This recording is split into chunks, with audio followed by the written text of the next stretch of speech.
Naging problema ito dahil they disobey the Lord. Gusto nilang mag-manager, ayaw na nilang magiging alipin dahil yun ang nangyari sa kanila sa Egypt. Sabi ho sa Joel chapter 3 verse 2, pag hinati pala ho ang lugar na ito, there will be a judgment. Sa basahin nga natin sa Joel. Joel chapter 3 verse 2, I will also gather all nations and will bring them down into the valley of Jehoshaphat and will plead with them there for my people and my heritage Israel, whom they have scattered among the nations and parted my land. Scattered among the nations and parted my land. Hallelujah. Kaya there will be a judgment to all the nations, to all who will divide Israel and Jerusalem. Bakit po? Dahil po ang Jerusalem, pupunta ho tayo sa Jerusalem ngayon, ang Jerusalem po ay pinag-aagawan din po ngayon ng mga Palestinian. They want it to be divided, ang Jerusalem. Kung titignan po natin, ang Jerusalem is the capital city, or in other words, this is the heart of the world. Puso ho ng mundo ay ang Jerusalem. This is the city, His name will dwell. Kung titingnan po sa 2 Chronicles, chapter 6, verse 5. 2 Chronicles, basahin natin. 5 verse 6 verse 5. 6 verse Yung kung di ako nagkamali sa akin nilistahan. 6 today. 6 verse 5. Yan. Since the day that I brought my people out of the land of Egypt, I have chosen no city from the tribe of Israel in which to build a house that my name might be there, nor did I choose any man to be the ruler over my people Israel. Yet I have chosen Jerusalem, that my name may be there, and I have chosen David to be over my people Israel. Si David ay kanino lahi? Kanino lahi? Si David? Lahi siya hindi lang ni Jesse, kundi lahi iyan sa anak ni si Sarah. Di ba dalawa man ang asawa ni Abraham? Kasi ganito yun eh. Sabi ni Arapat noon, hello? Sabi ni Arapat noon, bakit? Anak din naman kami ni Abraham di ba?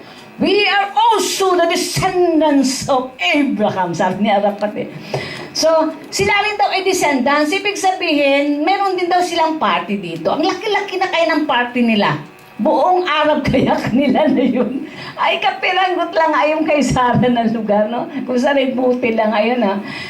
Pero itong place na ito, ang Israel mismo, ito ay para sa totoong asawa. Hindi doon sa pangalawa na asawa. Alam natin si Abraham ay may dalawang asawa, at tatlo pa nga si Keturah nung huli eh. Sino yon? Egyptian woman, si Hagar. Ang anak niya doon ay si Ismael. Si Ismael yun yung father ng Arabs. So, si Isaac, si Sarah, ang anak niya ay si Isaac ay si Jacob. Si Jacob napalitan ng pangalan, naging Israel. Si Israel napalitan ng pangalan from Jacob, ay nagkaroon ng 12 tribes.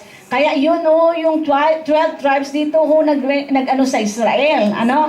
Kung titingnan po natin, kaya dito sabi dito, pero ang Jerusalem, sabi niya, I have chosen Jerusalem that my name may be there, and I have chosen David to be over my people Israel. Hallelujah. And we know that Jesus Christ also came from the lineage of ni David.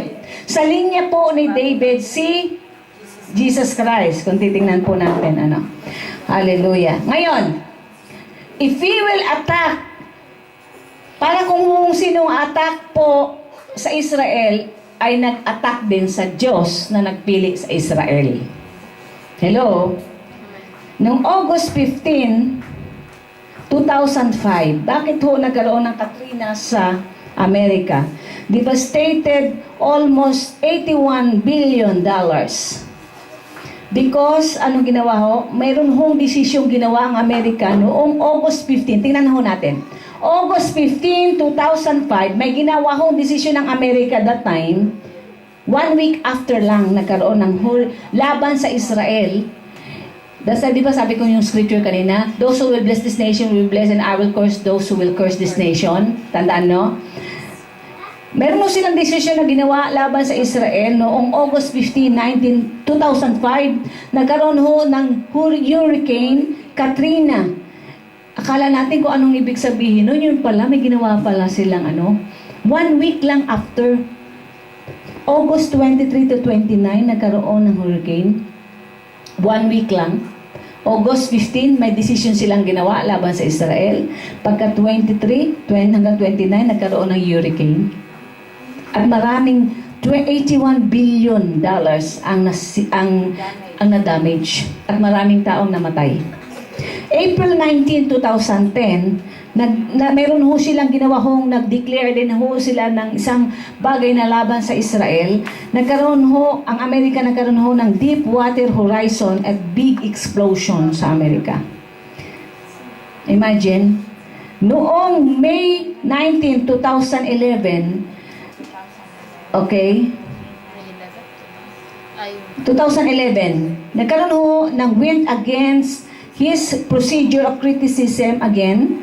Kaya nagkaroon ho noong May 21 to 27, 2011 din, 300 plus monster tornado ang dumating sa Amerika.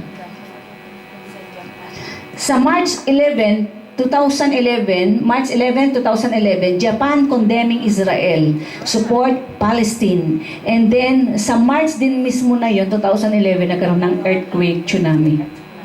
And imagine, akala natin ayun ay dahil sa kasalanan, yun pala ang kasalanan ginawa nila is because also condemning Israel to support the Palestine. Ang Pilipinas po ay September 15, 2009, the Golden Report condemning against Israel, Hilario Davide Jr. was sent in approving this report. Then Typhoon Ondoy came, September 24, 2009. Imagine, September 15 lang silang ginawa yon. Yung nag-support sila sa and then September 24, 15 lang ha, 24, imagine, 15, 16, 17, 18, 19, 20, 21, 22, 23, 24, 9 days lang after nagkaroon ng Ondoy sa atin.